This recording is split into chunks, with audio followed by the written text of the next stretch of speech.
ಎಲ್ಲರಿಗೂ ಶರಣು ಶರಣಾರ್ಥಿ. ಸೌಂಡ್ ಕೇಳಿಸ್ತಾ ಇಲ್ಲ? ಇನ್ನ ಜೋರ ಹೇಳಿ, ಶರಣು ಶರಣಾರ್ಥಿ.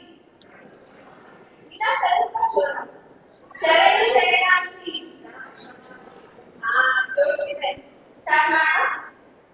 ವೇದಿಕೆಯ ಮೇಲೆ ಆಸೀನರಾಗಿರುವ ಎಲ್ಲ ಗಣ್ಯ ವ್ಯಕ್ತಿಗಳಿಗೆ, ಸನ್ಮಾನ್ಯ ಅತಿಥಿ ಮಹೋದಯರಿಗೆ, ಉತ್ತರ ಕರ್ನಾಟಕದ ಸಂಸ್ಕೃತಿಯನ್ನು ಉಳಿಸಲು ಮತ್ತು ಬೆಳೆಸಲು ಶ್ರಮಿಸುತ್ತಿರುವ ಎಲ್ಲ ಪದಾಧಿಕಾರಿಗಳಿಗೆ ಮತ್ತು ಸಮಾರಂಭಕ್ಕೆ ಆಗಮಿಸಿರುವ ಆತ್ಮೀಯ ಬಂಧು ಮಿತ್ರರಿಗೆ, ಉತ್ತರ ಕರ್ನಾಟಕದ ಶ್ರೀಮಂತ ಜಾನಪದ ಕಲೆ ಮತ್ತು ಸಂಸ್ಕೃತಿಯ ಅನಾವರಣಕ್ಕಾಗಿ ಉತ್ತರ ಕರ್ನಾಟಕ ಜಾನಪದ ಪರಿಷತ್ ಇದರ ಉದ್ಘಾಟನಾ ಸಮಾರಂಭ ಹಾಗೂ ನೂತನ ಪದಾಧಿಕಾರಿಗಳ ಪದಗ್ರಹಣ ಕಾರ್ಯಕ್ರಮಕ್ಕೆ ಪ್ರೀತಿಯಿಂದ ಸ್ವಾಗತ ಕೋರುತ್ತೇನೆ.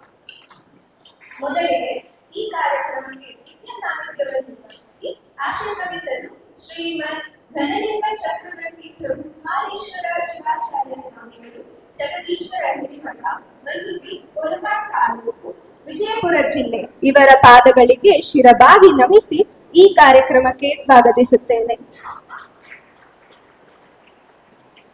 ನಮ್ಮ ಆಹ್ವಾನವನ್ನು ಮನ್ನಿಸಿ ಇಂದು ಈ ಪರಿಷತ್ತನ್ನು ಉದ್ಘಾಟಿಸಲು ಆಗಮಿಸಬೇಕಾಗಿರುವ ನಮ್ಮೆಲ್ಲರ ಪ್ರೀತಿಯ ಜನಪ್ರಿಯ ಶಾಸಕರು, ದಾಸರಹಳ್ಳಿ ವಿಧಾನಸಭಾ ಕ್ಷೇತ್ರದ ಶ್ರೀ ಎಸ್ ಮುನಿರಾಜುರವರಿಗೂ ಅವರ ಅನುಪಸ್ಥಿತಿಯಲ್ಲಿ ಹೃತ್ಪೂರ್ವಕ ಸ್ವಾಗತ ಕೋರುತ್ತೇನೆ.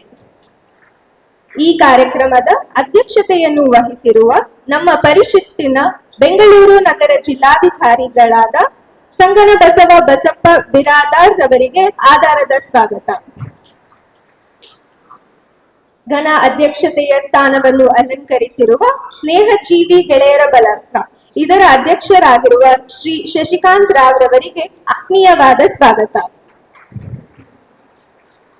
ಹಾಗೆಯೇ ಪರಿಷತ್ತಿನ ಸಂಸ್ಥಾಪಕ ರಾಜ್ಯಾಧ್ಯಕ್ಷರು, ನಮ್ಮೆಲ್ಲರ ಮಾರ್ಗದರ್ಶಕರಾಗಿರುವ ಶ್ರೀ ಹನುಮಂತಪ್ಪ ಎಸ್ ಮೇಣೆಗಾರ್ ಅವರಿಗೆ ವಿಶೇಷ ಸ್ವಾಗತ. ಗೌರವ ಉಪಸ್ಥಿತಿಯಲ್ಲಿರುವ ರಾಜ್ಯ ಗೌರವಾಧ್ಯಕ್ಷರು ಶ್ರೀ ಸಂಜಯ್ ಕುಮಾರ್ ಜಿ ಜೇವರ್ಗಿ ಮತ್ತು ಎಲ್ಲ ಗಣ್ಯರಿಗೆ ಸ್ವಾಗತ. ವೇದಿಕೆಯ ಮೇಲಿರುವ ಮಾಜಿ ಬಿಬಿಎಂಪಿ ಸದಸ್ಯರು, ರಾಜಕೀಯ ಮುಖಂಡರು, ಸಮಾಜ ಸೇವಕರು, ಸಂಘ ಸಂಸ್ಥೆಗಳ ಅಧ್ಯಕ್ಷರು, ಉದ್ಯಮಿಗಳು ಸೇರಿದಂತೆ ಎಲ್ಲ ಮುಖ್ಯ ಅತಿಥಿಗಳಿಗೂ ಹೃದಯಪೂರ್ವಕ ಸ್ವಾಗತ, ಸುಸ್ವಾಗತ. ಅದೇ ರೀತಿ ನಮ್ಮ ರಾಜ್ಯ ಪದಾಧಿಕಾರಿಗಳು, ಬೆಂಗಳೂರು ನಗರ ಜಿಲ್ಲಾ ಪದಾಧಿಕಾರಿಗಳು ಮತ್ತು ದಾಸರಹಳ್ಳಿ ವಿಧಾನಸಭಾ ಕ್ಷೇತ್ರದ ಪದಾಧಿಕಾರಿಗಳು ಇವರೆಲ್ಲರಿಗೂ ಅಭಿನಂದನೆಗಳನ್ನು ಹೇಳುತ್ತಾ ಸ್ವಾಗತ ಕೋರುತ್ತೇನೆ. ಜಾನಪದ ಎಂದರೆ ಜನಪದ ನುಡಿ, ನಡಿಗೆ, ಉಸಿರು.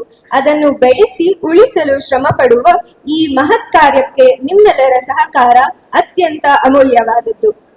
ನಿಮ್ಮೆಲ್ಲರ ಉಪಸ್ಥಿತಿ ನಮ್ಮ ಈ ಪರಿಷತ್ತಿಗೆ ಒದಗಿದ ದೊಡ್ಡ ಗೌರವವೆಂದು ಹೇಳುತ್ತೇನೆ. ಹಾಗೂ ಈ ಸಂಸ್ಕೃತಿಯ ಬಗ್ಗೆ ಮಾತನಾಡಲು ನಮ್ಮ ಭಾಷಣಕಾರರು ಬಹಳ ಕಾತುರದಿಂದ ಕಾಯುತ್ತಿದ್ದಾರೆ.